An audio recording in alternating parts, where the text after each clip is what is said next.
नमस्कार, आरपी किचनमध्ये आपलं स्वागत आहे. तर वेळ आमुषाला बनवली जाणारी भजी बनवणार आहे. त्यासाठी रात्री वाटाणे, शेंगदाणे आणि हरभरे भिजू घातले. तर आणखीन ढाळे खायला आले नाहीत. तर वरणीचे शेंगदाणे काढून घेतलेले आहेत. तुरीचे पण शेंगदाणे काढून घ्यायचे.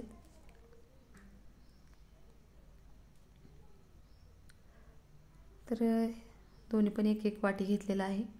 ही बाजूला ठेवायचे. याच्यात पाणी नाही टाकायचं. तर सकाळी एकदम छान असे फुगलेले आहेत. तर एक शिट्टी देऊन घ्यायचे. तर साहित्य घेतलेलं आहे. भाज्या कट करून घेतल्यात. तर 1.5 वाटी बेसन घेतलेलं आहे आणि पीठ कालवून घ्यायचे. तर अशा पद्धतीने मी पीठ कालवून घेतलेलं आहे.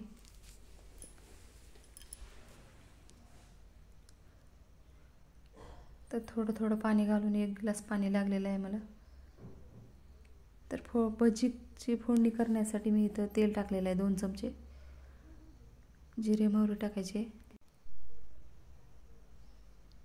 तर सुरुवातीला कांद्याची पात भाजून घ्यायचे.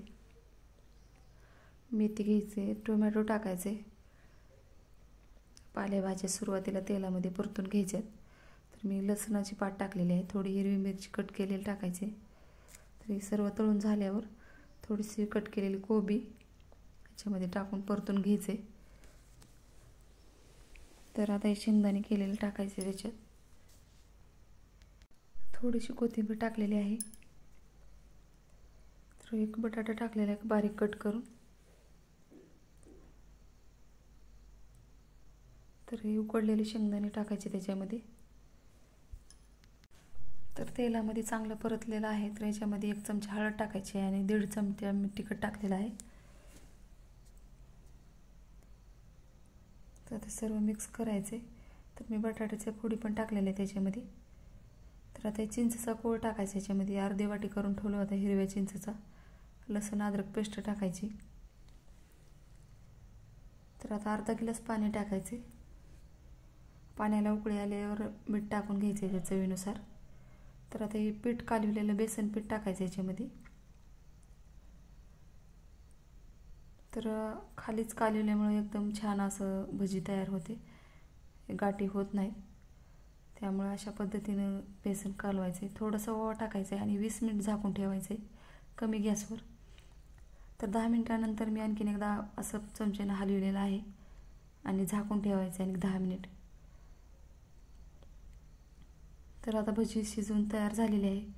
तर खाण्याच्या आधी थोडंसं वरून फोडणी द्यायची. तर 1 चमचा मी तेल टाकलं याच्यामध्ये. जिरे मोहरी टाकायचे तेल गरम झालेस.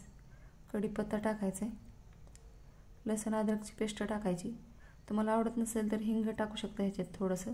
तर मी तीळ टाकलेले आहेत 1 चमचाभर. आता गॅस बंद केलेला आहे आणि फोडणी भजीवर टाकून घ्यायची. तयार झालेले आहे. माझ्या चॅनलला सबस्क्राईब करा, लाईक करा, शेअर करा. व्हिडिओ बघितल्याबद्दल धन्यवाद.